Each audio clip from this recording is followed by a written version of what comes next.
만 읽겠습니다. 화면에 한번 띄워주실래요?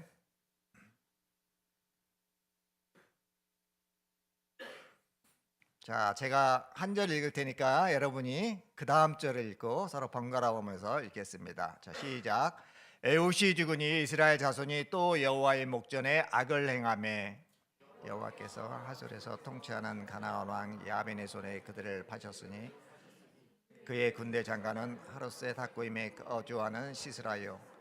야빈 왕은 철병거 900대가 있어 20년 동안 이스라엘 자손을 심히 학대하였으므로 이스라엘 자손이 여호와께 부르짖었더라.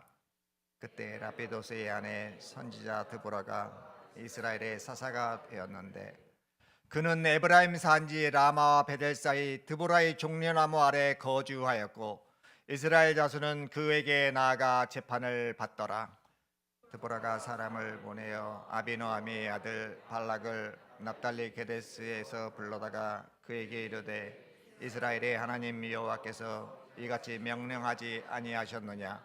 너는 납달리 자손과 스불론 자손 10,000명을 거느리고 다볼산으로 가라. 내가 야빈의 군대 장관 시스라와 그의 병거들과 그의 무리를 기송강으로 이끌어 내게 이르게 하고 그를 내 손에 넘겨주리라 하셨느니라. 바락이 그에게 이르되 만일 당신이 나와 함께 가면 내가 가려니와 만일 당신이 나와 함께 가지 아니하면 나도 가지 아니하겠노라 하니 이르되 내가 반드시 너와 함께 가리라.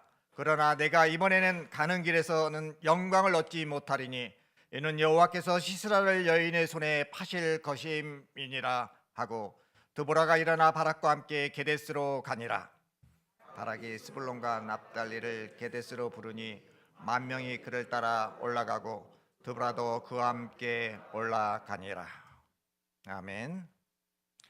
사사기에 등장하는 첫 번째 사사 온니엘은 메소포타미아를 물리쳤고 두 번째 사사 에웃은 모압을 물리쳤으며 세 번째 사사 삼갈은 블레셋을 물리쳤습니다.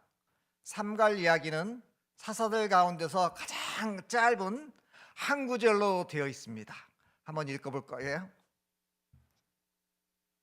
시작. 에웃 후에는 아나스의 아들 삼갈이 있어 소모논 막대기로 블레셋 사람 600명을 죽였고 그도 이스라엘을 구원하였더라.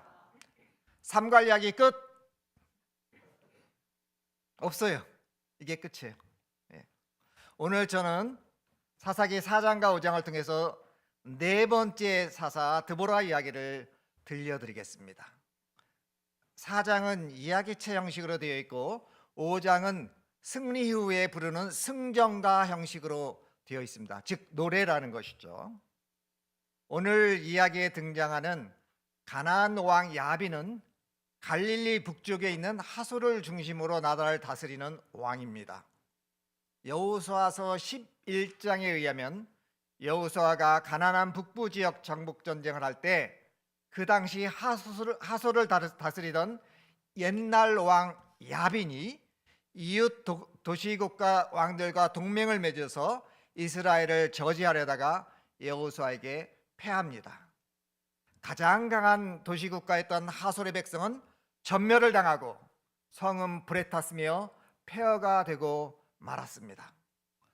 그런데 무려 200년이 지난 지금 가나안 왕 야빈이 역사의 전면에 다시 등장하고 있습니다.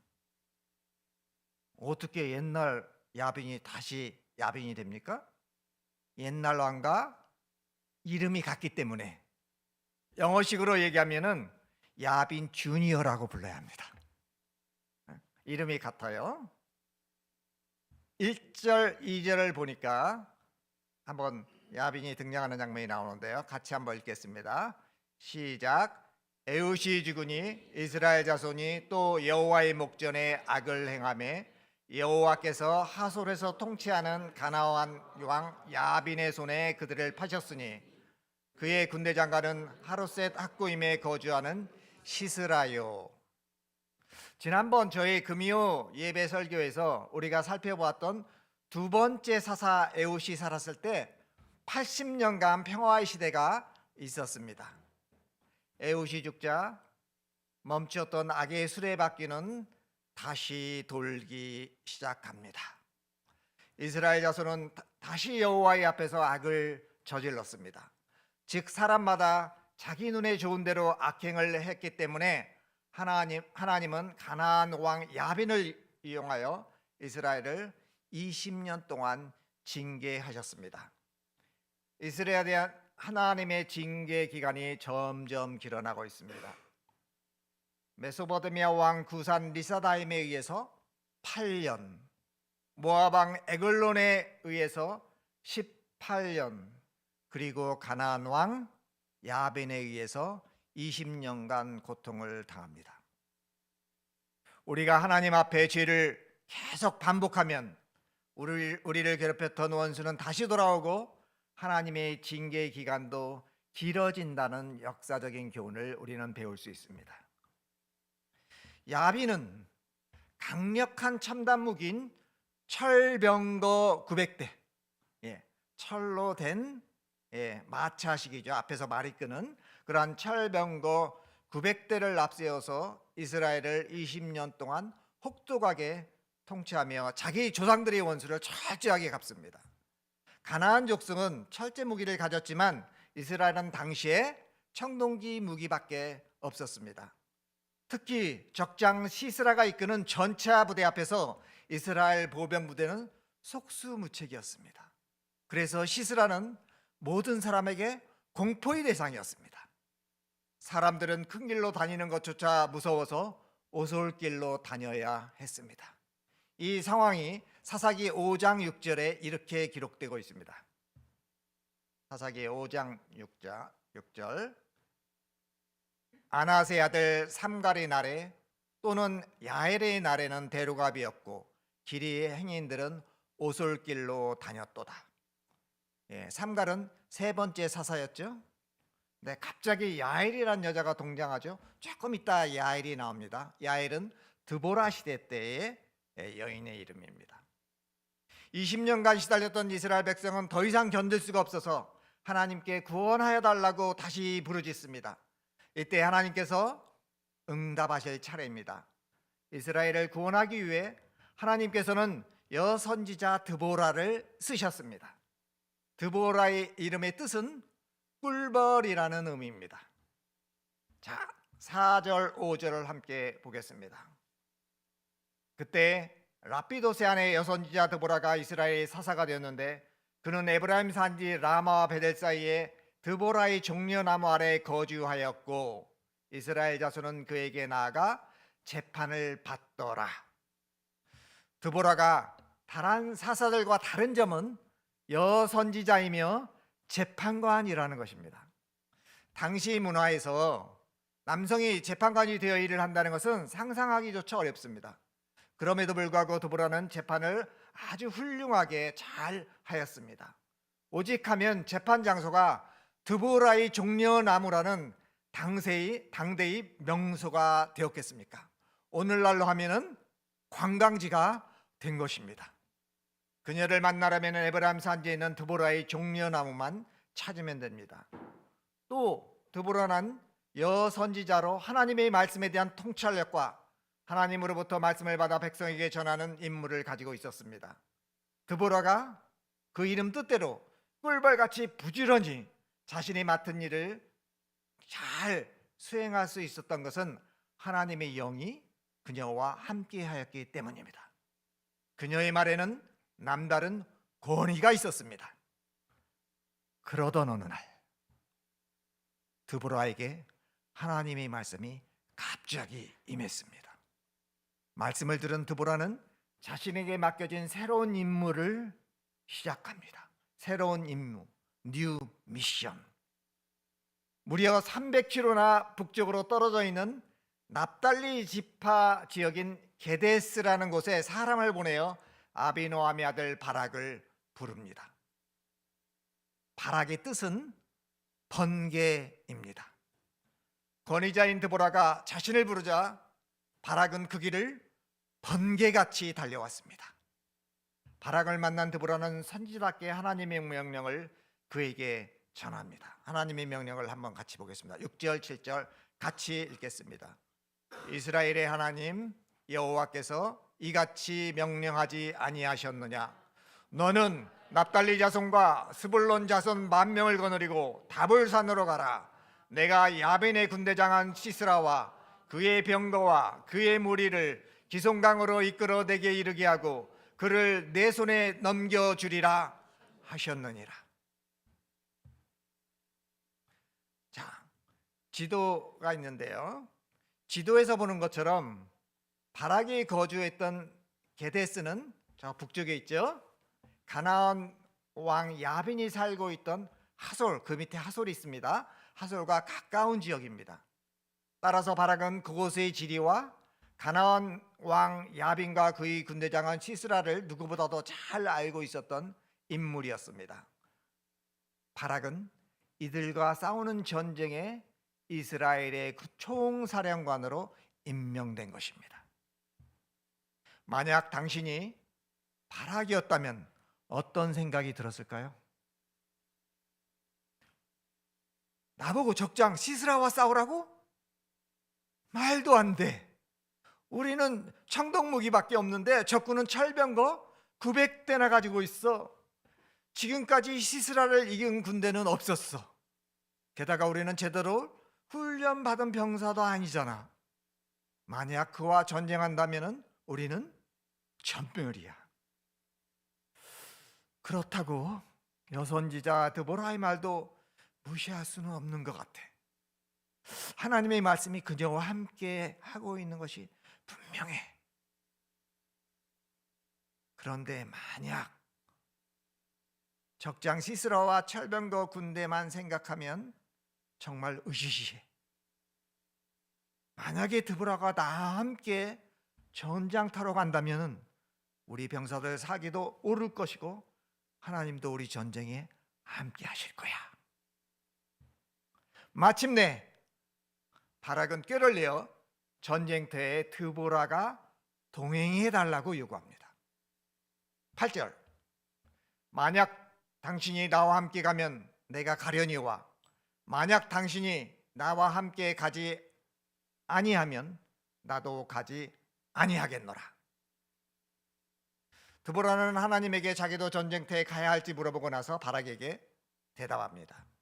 9절 이르되 내가 반드시 너와 함께 가리라. 그러나 내가 이번에 가는 길에서는 영광을 얻지 못하리니 이는 여호와께서 시스라를 여인의 손에 파실 것임이라 하고 드보라가 일어나 바락과 함께 게데스로 가니라. 이와 아주 유사한 상황이 여호수아가 200년 전 하솔 왕을 비롯한 가나안 연합군과 전쟁을 할 때도 있었습니다. 적병은 보병 이외에 말과 병거가 있었습니다. 그런데 이스라엘은 보병밖에 없었습니다. 그러나 두려워하지 말라는 하나님의 말씀에 의지하여 여호수아는 전쟁을 수행하여 승리한 후에 적의 첨단 장비를 무력화시켜 버립니다. 여호수아 11장 9절은 이를 기술해 주고 있는데요. 우리 같이 한번 읽을까요? 시작. 여호수아가 여호와께서 자기에게 명령하신 대로 행하여 그들의 말 뒷발의 힘줄을 끊고 그들의 철병거를 불로 살랐더라. 바락이 하나님의 말씀을 듣는 순간 여호수아를 기억하였다면 두려움을 이길 수 있었을 것입니다. 그러나 그의 생각 속에는 오직 900대의 철병거로 무장한 시스라 군대밖에 없었기 때문에 몹시 두려웠습니다. 그래서 눈에 보이지 않는 하나님을 의지하는 대신 눈에 보이는 드보라를 더 의지했습니다. 결과적으로 드보라의 예언처럼 그는 전쟁에서 승리를 얻지만 그의 딸은 영광을 얻지는 못합니다.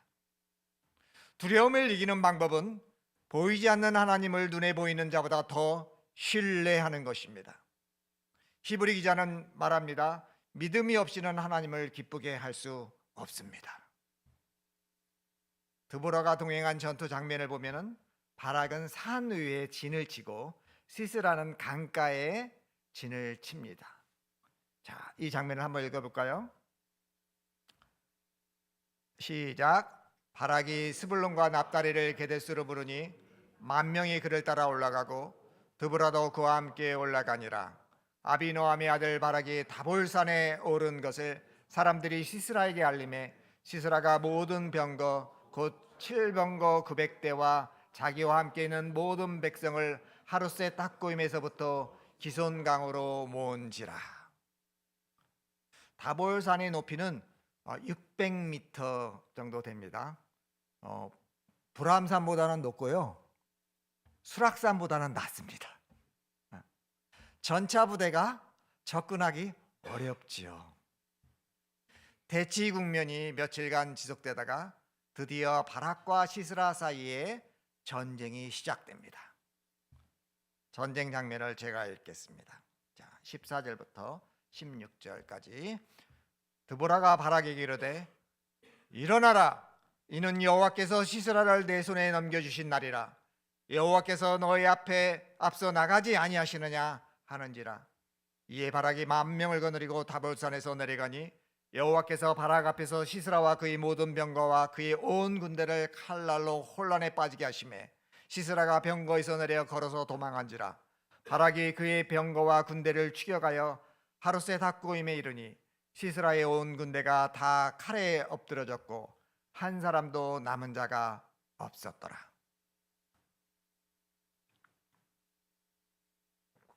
막상 뚜껑을 열어보니 전쟁이 너무 쉽게 끝나버렸습니다. 바락 군대가 대승을 거두고 시스라의 군대는 전멸을 당합니다. 옛날 여호수아는 적이 예상하지 못했던 기습 작전을 썼었습니다.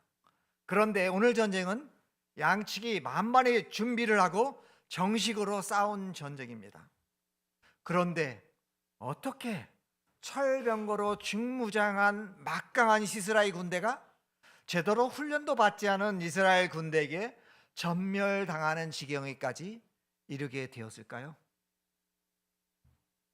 그 이유를 우리는 5장에 기록된 드보라와 바락이 부른 승전가의 노래에서 찾을 수 있습니다. 5장 20절 21절을 보면은 이렇게 기록되어 있습니다.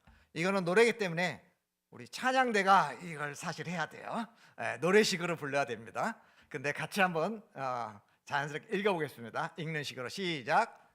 별들이 하늘에서부터 싸우되 그들이 다니는 길에서 시스라와 싸웠도다. 기송강은 그 무리를 표류시켰으니 이 기송강은 옛강이라. 내 영혼아 내가 힘있는 자를 밟았도다. 당시 우주관을 가진 사람들은 별들이 하늘에서 싸우면 땅에 비가 내린다고 생각했습니다.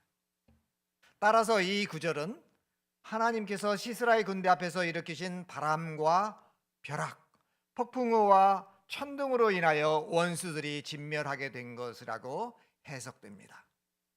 시스라 군대가 진을 친 기송강은 평소 건기 때는 물이 흐르지 않고 말랐다가 우기 때만 되면 물이 흐르는 강으로 우리가 지리 시간에 배운 와디강, 우리말로는 건조하천이라고 합니다.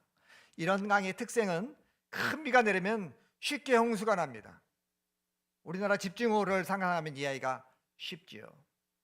이스라엘 총사령관 바락의 이름은 그 뜻이 아까 뭐라고 그랬죠? 번개입니다. 그가 다볼산에서 공격을 외치면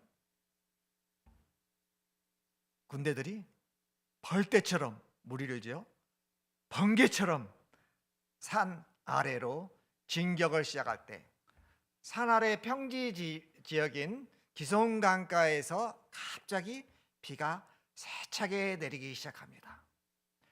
번개가 번쩍거리며 천둥이 치기 시작합니다. 비는 순식간에 폭풍으로 변하고 기송강은 범람하여 강 주변에 홍수를 일으킵니다. 시스라가 자랑하는 철병거는 물러지고 미끄러진 땅에서 아무런 힘을 쓰지 못하고 바퀴가 땅에 박혀 옴짝달싹 못합니다. 전차를 이끄는 말은 천둥 소리에 놀라고 발이 미끄러지고 가서 넘어지고 맙니다. 적군이 첨단 무기가 무용지물이 되어버린 것입니다. 폭풍우 때문에 앞이 잘 보이지 않습니다. 햇빛이 가려서 어둑어둑합니다. 여기저기에서 번쩍거리는 번개와 땅을 뒤흔드는 천둥 소리는 시스라의 군대를 공포의 도가니에 빠뜨립니다. 그야말로 사면초가 혼비백산인 상태에서 이스라엘 군대의 공격을 받은 시스라 군대는 제대로 싸워보지도 못하고 패하여 철병거를 버리고 달아나기에 바쁩니다. 15절 보겠습니다. 여호와께서 바락 앞에서 시스라와 그의 모든 병거와 그의 온 군대를 칼날로 혼란에 빠지게 하심에 시스라가 병거에서 내려 걸어서 도망한지라. 드보라의 말처럼 여호와 하나님께서 바락 군대에 앞서 나가 싸운 전투입니다.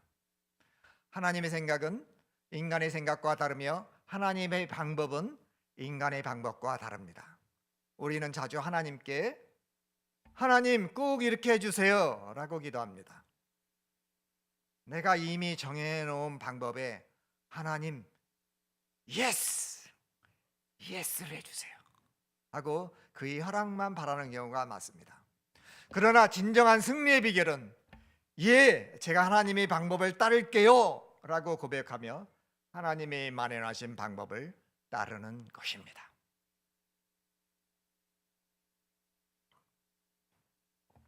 바락과 시스라의 전쟁 이야기는 여기서 끝나지 않습니다. 전쟁에서 패한 시스라는 홀로 도망가고 있습니다. 바락의 군대는 그를 쫓습니다. 이 당시 전쟁에서는 적장이 죽어야 전쟁이 끝이 납니다. 적장을 죽여서 전쟁을 끝내는 자가 그 전쟁의 영광을 차지합니다. 17, 18절 보겠습니다. 시스라가 걸어서 도망하여 겐 사람 헤베리안의 야엘의 장막에 이르렀더니 이는 하솔 왕 야빈과 겐 사람 헤벨의 집 사이에는 화평이 있습니다.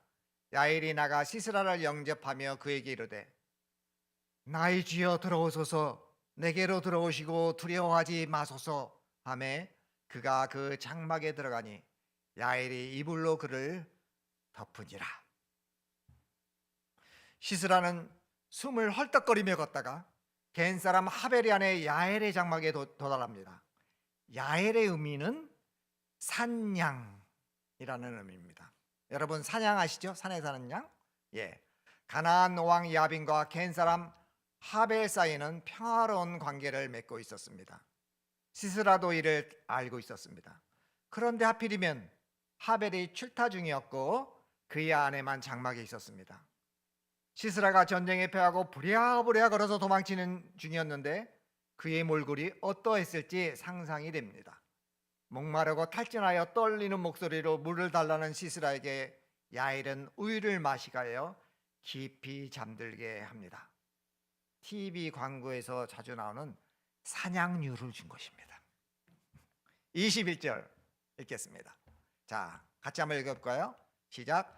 그가 깊이 잠드니 헤베리안의 야엘이 장말 막뚝을 가지고 손에 방망이를 들고 그에게로 가만히 가서 말뚝을 그의 관자놀이에 박음해 말뚝이 꿰뚫고 땅에 박히니 그가 기절하여 죽으니라. 아내들이여, 남편이 밤늦게 술 먹고 들어와 물을 달라고 하면 물 대신 우유를 줘 깊이 잠들게 하십시오. 남편들이여, 아내가 잠들기 전에 물 대신 우유를 주면 잠잘 때 목숨을 조심하시죠. 이로써 여호와께서 시스라를 여인의 손에 파실 것이라는 드보라의 예언의 말씀이 그대로 성취됩니다. 한 나라의 군대 장관이 한 여인의 손에 죽는 것은 커다란 수치입니다. 하나님의 군대에 대적한 시스라는 이렇게 수치스럽게 자신의 인생을 마감했습니다. 자, 4장 마지막 장면입니다. 이스라엘은 마침내 해방됩니다. 22절부터 24절까지 제가 읽겠습니다. 바락이 시스라를 추격할 때 야엘이 나가서 그를 맞아 그에게 이르되 오라, 내가 찾는 그 사람을 내가 내게 보이리라 하매 바락이 그에게 들어가 보니 시스라가 엎드려 죽었고 말뚝이 그의 관자놀이에 박혔더라. 이와 같이 이날에 하나님이 가나안 왕 야빈을 이스라엘 자손 앞에 굴복하게 하신지라.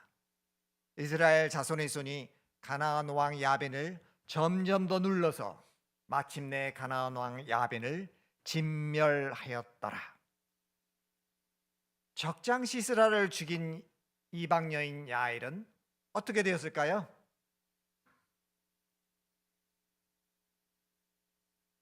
5장에 보겠습니다. 5장 24절 같이 한번 읽어볼까요? 이것도 노래니까 노래하듯이 읽어야 됩니다. 자, 시작. 겐 사람 헤벨의 아내 야엘은 다른 여인들보다 복을 받을 것이니 장막에 있는 여인들보다 더욱 복을 받을 것이로다. 야엘이 복을 받는 여인의 반열에 오릅니다. 만약 시스라가 도망치며 야엘의 장막을 찾아왔을 때 이 여인이 그를 선대하지 않았다면 그녀는 시스라의 칼에 죽었을 것입니다. 만약 야엘이 시스라에게 물을 주고 쉬고 난 후에 도망치게 돕거나 숨겨주었다면 그녀는 바락의 칼에 죽었을 것입니다. 이방 여인 야엘이 시스라를 죽이는 용감하고 지혜로운 결정을 실행함으로써 자신과 가족을 살렸습니다.